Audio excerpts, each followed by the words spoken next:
नमस्कार। आपका अखबार के YouTube चैनल पर आपका स्वागत है। मैं हूं प्रदीप सिंह। जब हनुमान चालीसा के पाठ में देशद्रोह नजर आने लगे तो समझिए विनाश काले विपरीत बुद्धि। ये इस देश में ही हो सकता है और महाराष्ट्र जैसे राज्य में ही हो सकता है, जहां तीन सेकुलर पार्टियां, दो पुरानी सेकुलर, एक नया मुल्ला बने हैं उद्धव ठाकरे, शिवसेना, सेकुलरिज्म के रास्ते पर चले हैं। तो हनुमान चालीसा में उनको देशद्रोह नजर आने लगा और हनुमान चालीसा का पाठ करने की घोषणा मात्र से देशद्रोह दिखाई दे रहा है। जिस सरकार को, उस सरकार के बारे में आप अंदाज़ा लगा सकते हैं। ये भारत में हो सकता है जहां 78-80% हिंदू रहते हैं, वहां हनुमान चालीसा पढ़ना अपराध हो जाएगा। ये बात बहुत से लोगों की कल्पना से बाहर है, लेकिन जो इस देश की सेकुलर राजनीति को समझते हैं उनके लिए बहुत सामान्य बात है, कोई आश्चर्य नहीं। इसलिए आप देखिए, जितने सेकुलरवादी हैं, ये वकील हों, बुद्धिजीवी हों, रिटायर्ड जज हों, IAS अफसर, जो आतंकवादियों के लिए अपील जारी करते हैं, प्रधानमंत्री की आलोचना करते हैं, जो लेख लिखकर चुनाव से पहले बीजेपी को हराने की अपील करते हैं, वो सब, उनमें से कोई एक भी ऐसा नहीं निकला जिसने ये कहा हो कि हनुमान चालीसा का पाठ करने की घोषणा करने पर कैसे देशद्रोह का आरोप बन सकता है। आप किसी आतंकवादी पर लगाइए, किसी अलगाववादी पर लगाइए, किसी माफिया पर लगाइए देशद्रोह का आरोप, कहा जाएगा कि ये उसकी निजी स्वतंत्रता का हनन है, उसको जो मौलिक अधिकार मिला हुआ है उसका हनन है। ये इस कानून का दुरुपयोग हो रहा है, अपने विरोधियों को डराने के लिए इसका इस्तेमाल किया जा रहा है, अपने विरोधियों की आवाज़ दबाने के लिए इसका इस्तेमाल हो रहा है। लेकिन किसी एक व्यक्ति ने नहीं कहा कि अमरावती की सांसद नवनीत राणा और उनके पति, जो वहीं से विधायक हैं, रवि राणा, उनके खिलाफ क्यों लगा देशद्रोह का आरोप। क्या किया था उन्होंने घोषणा की थी कि जो उद्धव ठाकरे का निजी निवास है, जिसको मातोश्री के नाम से जाना जाता है, जिसकी प्रसिद्धि बाल ठाकरे के समय में हुई थी, उसमें उद्धव ठाकरे का कोई योगदान नहीं है। उसके बाहर वो हनुमान चालीसा का पाठ करेंगे, दोनों पति पत्नी, सांसद और विधायक। इस देश के चुने हुए सांसद विधायक हैं, वो किसी पार्टी के नहीं हैं, दोनों निर्दलीय हैं। दोनों की लोकप्रियता का अंदाज़ा आप इस बात से लगाइए कि दोनों विधानसभा और लोकसभा का चुनाव बिना किसी पार्टी की मदद के, बिना किसी पार्टी के सिंबल के जीत कर आए हैं। उनके साथ ये व्यवहार हो रहा है। और इतना ही नहीं है, इससे पहले जो हुआ उसको अगर आपने खबर में पढ़ा नहीं है, सुना नहीं है, तो सुनकर आपको और आश्चर्य होगा कि वो अपने अमरावती से चले अपने मुंबई के घर के लिए वहाँ पहुँचे तो घर के बाहर शिव सैनिकों ने एम्बुलेंस खड़ी कर दी, एक नहीं कई, कि वो घर से बाहर निकल ही ना पाए। अब जब तक जितने घंटे वो एम्बुलेंस खड़ी रही, मुंबई में कितने लोगों की मौत हुई होगी एम्बुलेंस न मिलने की वजह से। जो क्रिटिकल पेशेंट रहे होंगे, जिनको एम्बुलेंस की ज़रूरत थी अस्पताल पहुंचने के लिए, उनको नहीं मिली, उसका जिम्मेदार कौन होगा? उद्धव ठाकरे की सरकार, शिवसेना, उद्धव ठाकरे, नेशनलिस्ट कांग्रेस पार्टी, उसके नेता शरद पवार, या कांग्रेस पार्टी, उसके विधायक, उसके नेता, उसके मंत्री, उसके राष्ट्रीय नेता? कौन जिम्मेदार होगा उन मौतों के लिए? और नवनीत राणा और रवि राणा के घर के बाहर एम्बुलेंस क्या कर रही थी? आपके मन में ये सवाल अगर उठा हो तो इसका जवाब संजय राउत ने दिया। आजकल सबसे ज़्यादा शिवसेना की ओर से बोल रहे हैं। आजकल क्या, जब से ये सरकार बनी है तब से उनको बोलने का कुछ रोग हो गया है। हर समय बड़ बोलेपन वाली मुद्रा में रहते हैं और उनको लगता है कि दुनिया में, या कम से कम भारत में, उनके सामने टिकने वाला कोई है नहीं, उनका जवाब देने वाला कोई है नहीं, और वो जो बोल रहे हैं वो सिर्फ वेद वाक्य बोल रहे हैं, उसके अलावा और कुछ नहीं बोलते हैं। तो उन्होंने कहा इसलिए रखा था कि अगर इस दंपत्ति को ज़रूरत पड़ जाए तो एम्बुलेंस मिल जाए। मानवता की दृष्टि से एम्बुलेंस वहाँ खड़ी की गई थी। आप समझ रहे हैं मतलब, ये धमकी कि इनको कुछ हो सकता था अगर बाहर निकलने की कोशिश की। और आपको लग रहा हो कि मैं इसको तोड़ मरोड़ कर पेश कर रहा हूँ, गलत निष्कर्ष निकाल रहा हूँ, तो शनिवार को प्रेस कॉन्फ्रेंस में मीडिया के सामने संजय राउत ने जो कहा उससे आपकी गलतफहमी दूर हो जाएगी। उन्होंने कहा जो मातोश्री से पंगा लेने की कोशिश करेगा उसको ज़मीन में 20 फीट नीचे गाड़ दूंगा।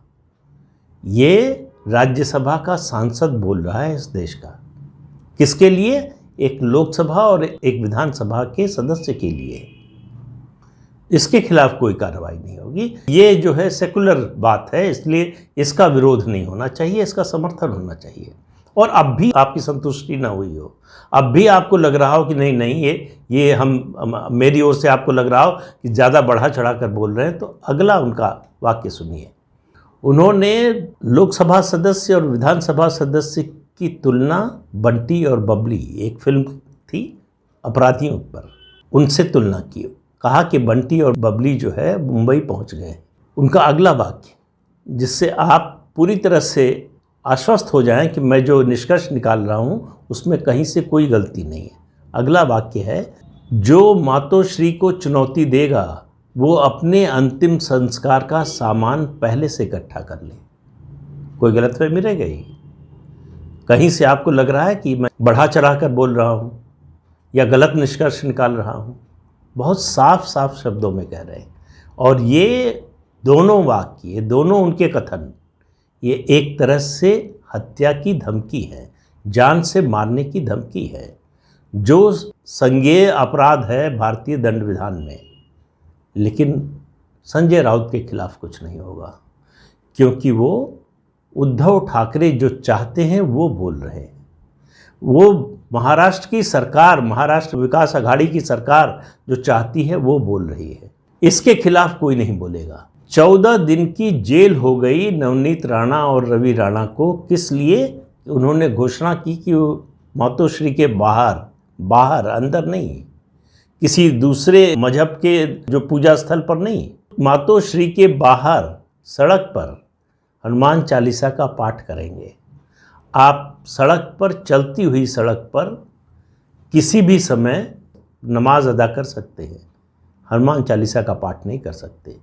नमाज अदा करने में अगर आप बाधा डालते हैं तब आप कानून तोड़ रहे हैं। हनुमान चालीसा पढ़ने की इजाज़त दे रहे हैं तब आप कानून तोड़ रहे हैं। ये दो तरह का विधान चल रहा है इस देश में। एक समुदाय के लिए अलग विधान है, दूसरे समुदाय के लिए अलग है। धार्मिक जुलूस हिंदुओं का निकलेगा, उस पर पथराव हो, ये जो है इसलिए हो रहा है कि हिंदुओं की गलती है। वो क्यों मुस्लिम इलाकों से अपना जुलूस लेकर जा रहे हैं, तो ये उनके खिलाफ ये होना ही चाहिए। जो बात संजय राउत ने किरीट सोमैया के लिए कही, किरीट सोमैया थाने में जब ले जाया गया नवनीत राणा और रवि राणा को, तो उनसे मिलने के लिए जा रहे थे, उन पर पथराव हुआ, हमला हुआ।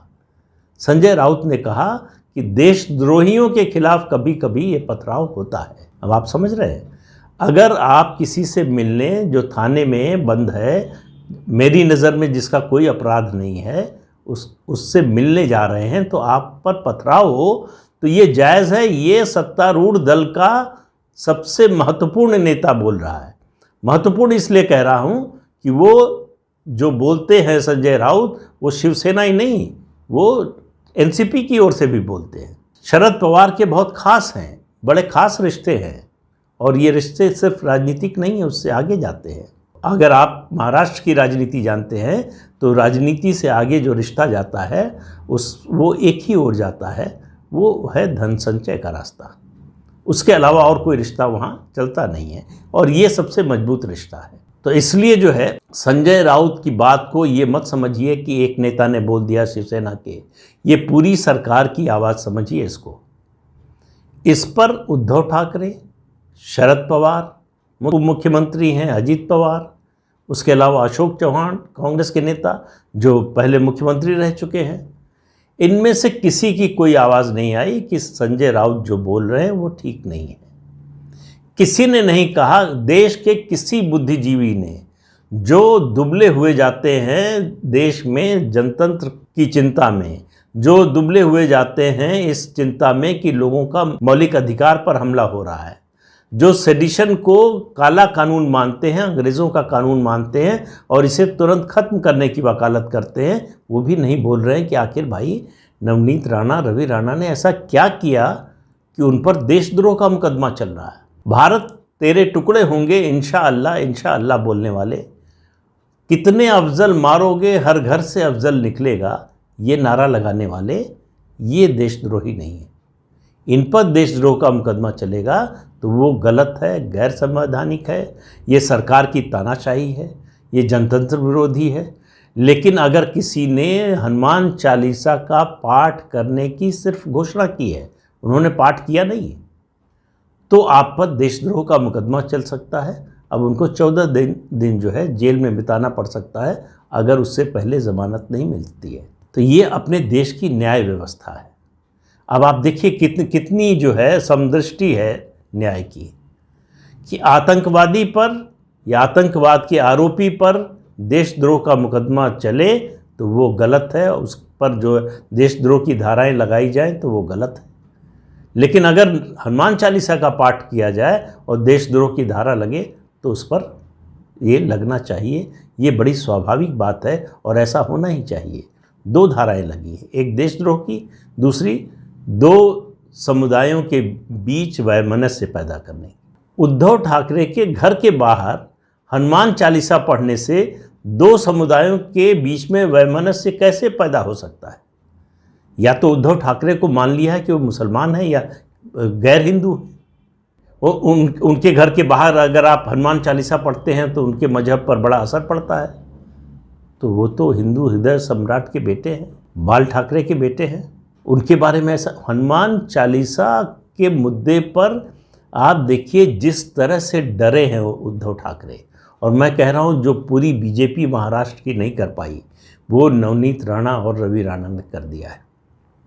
उद्धव ठाकरे एक महिला और उसके पति के सिर्फ घोषणा मात्र से कि हनुमान चालीसा का पाठ करेंगे इतना डर गए। उद्धव ठाकरे उस समय भी नहीं डरे थे जब 2 साधुओं, निर्दोष साधुओं, निहत्थे साधुओं को पुलिस की मौजूदगी में मार डाला गया, तब भी नहीं डरे थे। लेकिन हनुमान चालीसा के पाठ की घोषणा से डर गए।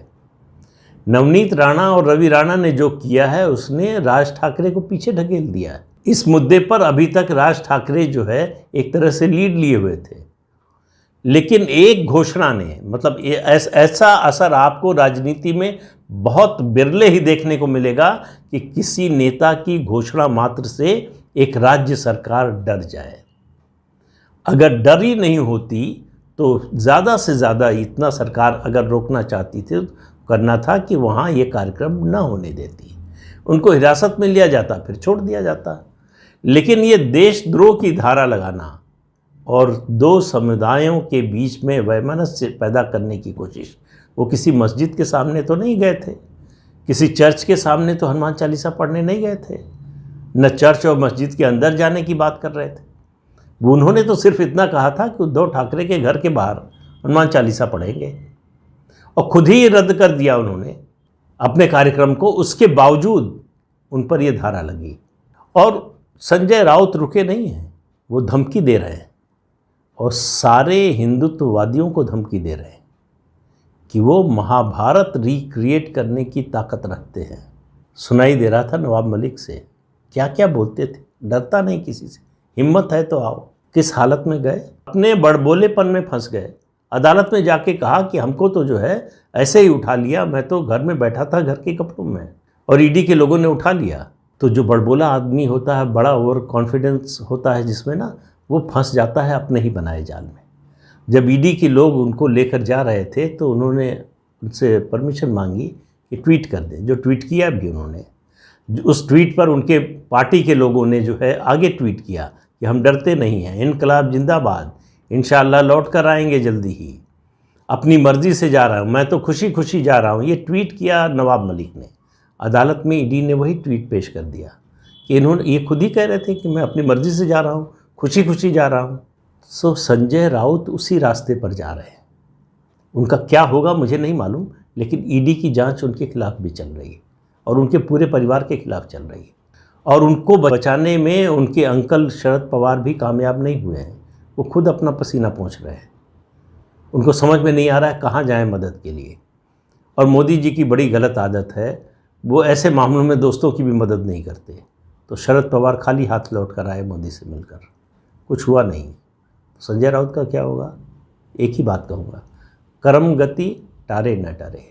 जो किया है उसका भुगतान करना पड़ेगा। अगर हिंदू धर्म भूल गए हों, सनातन धर्म भूल गए हों संजय राउत, तो उनको पता होना चाहिए कि स्वर्ग नर्क सब इसी जीवन में होता है। जो आपने किया है उसको इसी जन्म में, जो बोया है इसी जन्म में काटना है। उसके लिए दूसरे जन्म की ज़रूरत नहीं पड़ती है। तो इसलिए जो है संजय राउत जो कर रहे हैं, जिस दिशा में जा रहे हैं, वो दिशा नवाब मलिक वाली दिशा है। तो संजय राउत उस गति को प्राप्त होंगे या नहीं, ये मुझे इसकी कोई जानकारी नहीं है। लेकिन उनके जो लक्षण दिख रहे हैं और उनके जो पुराने कर्म हैं, वो इशारा करते हैं कि देर सवेर, आज नहीं तो कल, उनको उसी गति को प्राप्त होना है। लेकिन संजय राउत मुद्दा नहीं है, मुद्दा उद्धव ठाकरे हैं। एक महिला की घोषणा मात्र से किस कदर सरकार डर गई, उसका ये नमूना है। उन्होंने नवनीत राणा और रवि राणा का कद, राजनीतिक कद, रातों रात एकदम से बढ़ा दिया है कि वो केवल अपनी एक घोषणा से पूरी सरकार को डिगा सकते हैं, पूरी सरकार को डरा सकते हैं। उद्धव ठाकरे डरे हुए हैं। अगर डरे हुए ना होते तो नवनीत राणा और रवि राणा पर ये एक्शन ना होता। तो आप देखते जाइए आगे आगे क्या होता है। अभी अदालत में देखिए क्या होता है। देखना ये है कि हमारी सर्वोच्च अदालतें, हाई कोर्ट और सुप्रीम कोर्ट, इस पर क्या संज्ञान लेती हैं, इसको किस तरह से देखती हैं। क्या उन्हें लगता है कि ये देशद्रोह का मामला है? तो परीक्षा तो न्याय व्यवस्था की भी है, न्याय प्रणाली की भी है कि आखिर वो किस मामले को किस तरह से ट्रीट करती है।